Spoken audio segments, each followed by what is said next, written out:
অন্নদা শঙ্কর রায়ের প্রবন্ধ ভারতীয় সংস্কৃতির স্বরূপ পাঠ করছি চুমকি সরকার। 40-50 বছর আগে আমাদের বাল্যকালে রবীন্দ্রনাথ প্রমুখ মনীষীর কাছে আমরা এই শিক্ষাই লাভ করেছিলুম যে ভারতের সংস্কৃতি হচ্ছে গঙ্গা, যমুনা, সরস্বতীর মতো তিনটি স্রোতের ত্রিবেণী সঙ্গম। প্রাচীন আর্য বা হিন্দু, মধ্যযুগীয় মুসলিম বা সারাসেন, আধুনিক ব্রিটিশ বা ইউরোপীয়। গান্ধীজির অসহযোগ আন্দোলনের সময় একটি বেনি ছাঁটা হলো। ইংরেজের সঙ্গে তখন আমাদের শত্রুতা চলছে, সুতরাং আমাদের সংস্কৃতি যে তাদের সংস্কৃতির কাছে ঋণী এ চিন্তা আমাদের অসহ্য লাগতো। ভারতীয় সংস্কৃতি থেকে ইউরোপের দান বাদ দিলে যা থাকে তা হিন্দু মুসলমানের যৌথ সম্পদ।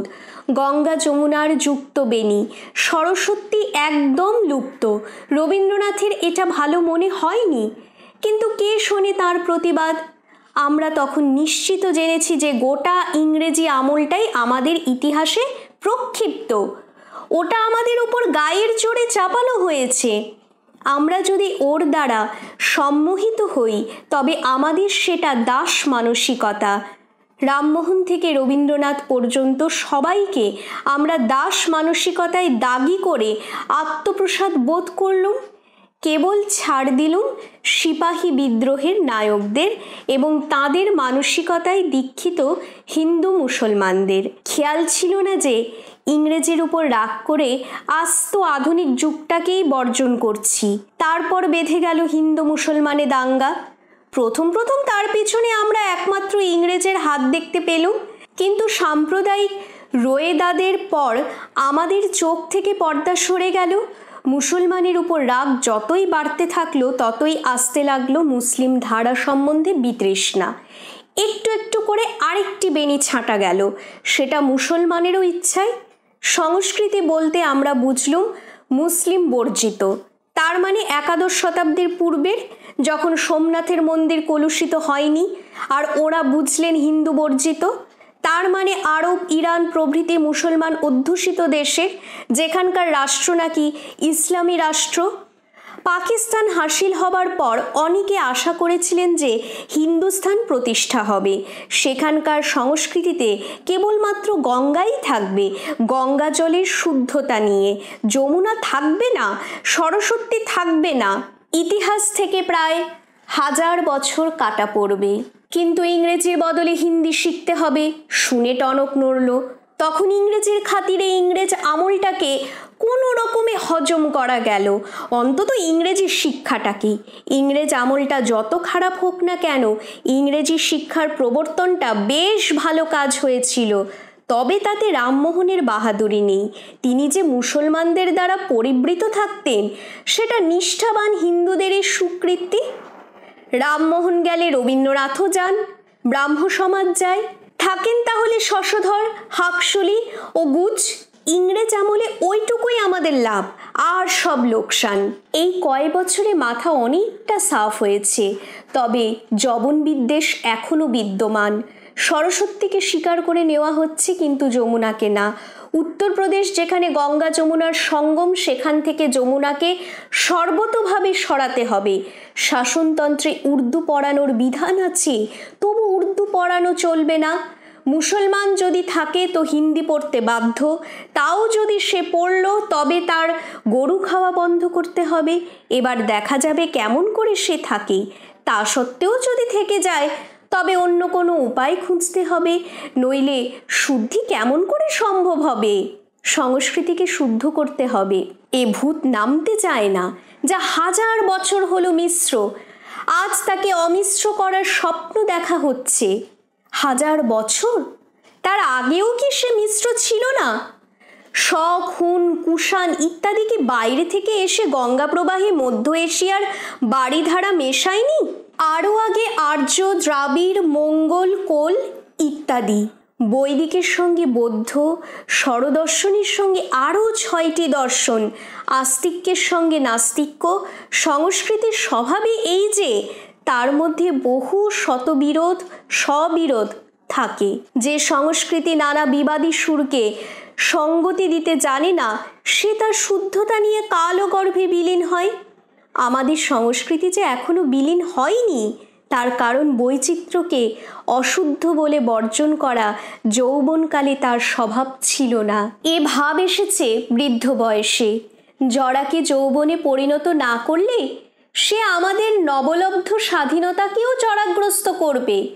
সংস্কৃতির মধ্যে কেবল একটি নয়, একাধিক ধারার স্বরসঙ্গতি রয়েছে। কি ভাষা, কি সাহিত্য, কি সঙ্গীত, কি চিত্রকলা, কি ভাস্কর্য, কি স্থাপত্য, কি বেশভূষা, কি রন্ধনকলা, কি দর্শন, কি বিজ্ঞান, কি সমাজতত্ত্ব, যেদিক থেকে বিবেচনা করা হোক না কেন, ভারতীয় সংস্কৃতি ত্রিবেণীর জল। শুধু গঙ্গা জল নয়, এমনকি ধর্মে ও সমন্বয়ের চেষ্টা হয়েছে। ইদানিং অবশ্য আর শোনা যায় না যে রামকৃষ্ণ পরমহংসদেবের বৈশিষ্ট্য ছিল তাঁর খ্রিস্টীয় ও মুসলমান মতের সাধনা। অবিকল রামমোহন যা চেয়েছিলেন, গান্ধী যা চেয়েছেন, খ্রিস্ট ধর্ম প্রায় 19 শতাব্দী ধরে ভারতের মাটিতে দৃঢ়মূল হয়েছে। ইসলাম প্রায় 1000 বছর ধরে। ভারতের মাটির গুণে তাদেরও পরিবর্তন ঘটেছে, তারাও পরিবর্তন ঘটিয়েছে।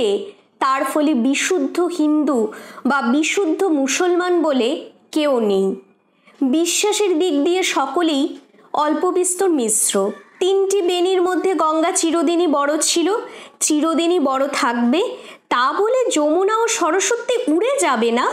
রাজনৈতিক মনোমালিন্য থেকে যে বর্জনশীল মনোভাব আসে তা শেষ পর্যন্ত আপনাকে বিড়ম্বিত ও বঞ্চিত করে।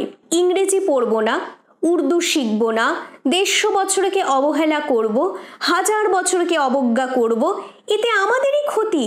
প্রকৃতস্থ অবস্থায় মানুষ আত্মখণ্ডন করে না, ফিরিয়ে আনতে হবে সেই প্রকৃতস্থ অবস্থা যা 40-50 বছর পূর্বেও ছিল। এর জন্য ইংরেজের বা পাকিস্তানি কর্তাদের শুভবুদ্ধির অপেক্ষায় বসে থাকা যায় না। যা সত্য তা স্বয়ংক্রিয়, তা অন্যের মুখ চেয়ে নিষ্ক্রিয় নয়।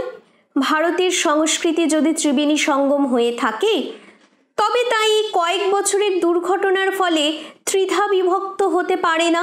আমরা যা হয়েছি তা বহু সহস্র বৎসরের বিবর্তনে হয়েছি। তার মধ্যে গত 1000 বছরও পরে, গত 150 বছরও পরে।